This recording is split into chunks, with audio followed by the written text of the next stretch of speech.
Hey everybody, welcome back to Tech Talk, where we talk about all things tech. I'm Jeff Bromley. And I'm Rob Barra. And Happy New Year. Yes, Happy New Year. We are in 2020, and we have all sorts of great stuff that we want to talk to you about today from the Las Vegas Consumer Electronics Show. It is a gigantic show every year, first week of the year, and for whatever reason, they release all the new stuff that should have been on sale during the holiday season, which I still don't understand. But I don't know why it's not in July. Maybe you'll see it next year. Probably because it's 900 million degrees in Las Vegas in July, but that might have something to do with it. Exactly.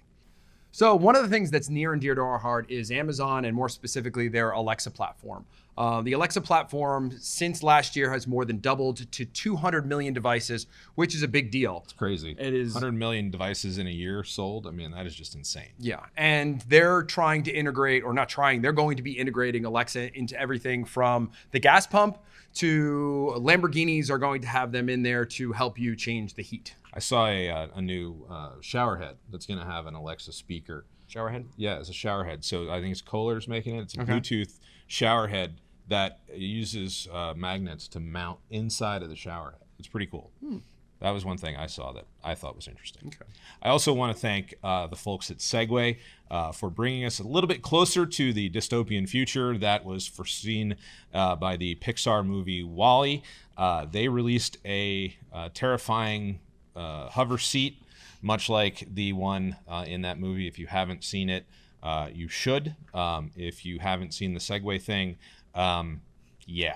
Anyway. No, just put your Apple Watch on and go on the mall and walk. Yes. Just move. Yeah, please, for Anyway. everybody's health. The main product that everybody was pitching this year at CES were 8K televisions. I find a lot of humor in that, as there's very little 4K content even out right now. I think the national championship game for the NCAA football was broadcast in 4K. If you had not in New Jersey, 3 different like DirecTV or something like that. Oh yeah, but satellite.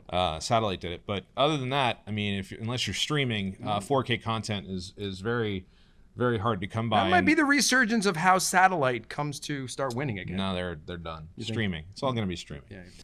We're not going to talk about 8K televisions or anything else, Alexa, in many more detail. What we wanted to talk to you about today were some really neat devices that won innovation awards from CES that we think will make a difference in your life or in your business or in our lives because they're important. First thing I want to talk about is Sleep Number. Sleep Number released a smart bed, which does all sorts of really neat things. It's app controlled. It heats your toes so that you can fall asleep. Wait. You're telling me I get into my bed and the bottom will be... Right. So apparently the Sleep Number people have looked at things and they know that if you have warm, toasty feet, that helps you fall asleep All right, faster. so I don't have to have my wife putting her cold feet on the back of my calf anymore. Nope. She will be able to heat up her own feet. And then if you turn into a big sweat ball, like other people I know, when you're sleeping, it will also cool the bed. Ooh. And the feature that I think is probably the most compelling, and that will probably wind up with one of these beds in my house, there's an anti-snore feature.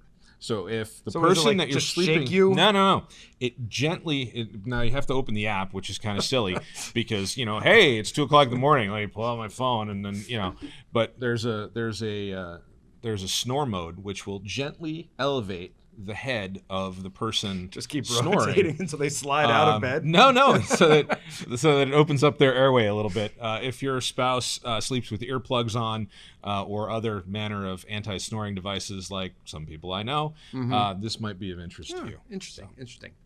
The next thing that we thought was super cool was they're coming out with lots of wearables, but now they're actually going to have a blood pressure wearable that's actually going to be able to monitor you because high blood pressure is a major problem. Just goes on your wrist. Just goes on your wrist. Just on your wrist? Just on your wrist. You put it on, it takes your blood pressure, and then you can take it off. You don't have to leave it on all day long, but it will replace all of these giant cuffs that people are doing. It'll make it much easier for you to help keep an eye on your blood pressure if that's something that you need to do. Is it connected? Like it Apple is connected. Watch? It is connected to smart devices, phones and such. I'm not sure. I was looking. I'm not sure if it's FDA approved yet.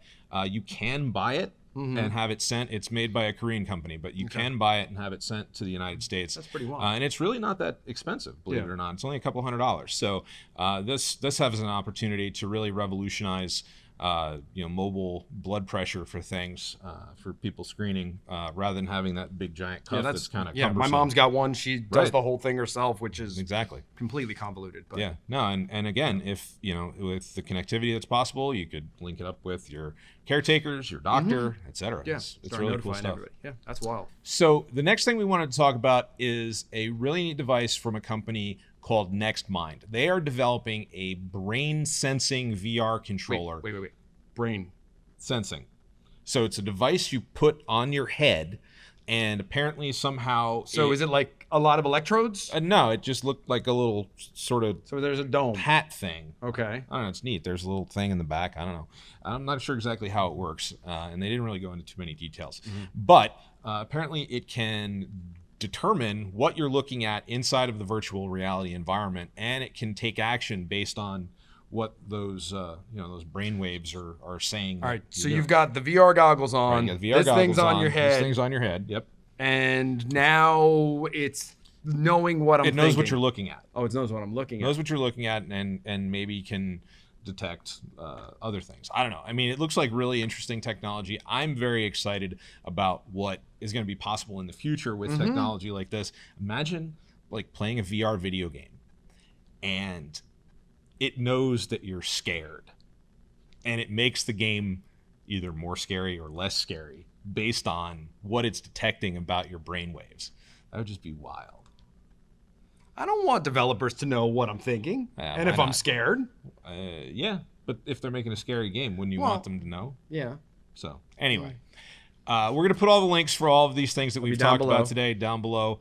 Whether you're on Facebook or LinkedIn or wherever, you'll be able to find all the stuff that we've been talking about. But that's it for today's edition of Tech Talk, the first one for the new decade. Welcome to 2020. I'm not Barbara Walters. Anyway, for Jeff Bromley, I'm Rob Barra. Thank you for your time, and don't forget to subscribe or like or what have you. And thank you. Thanks. Alrighty.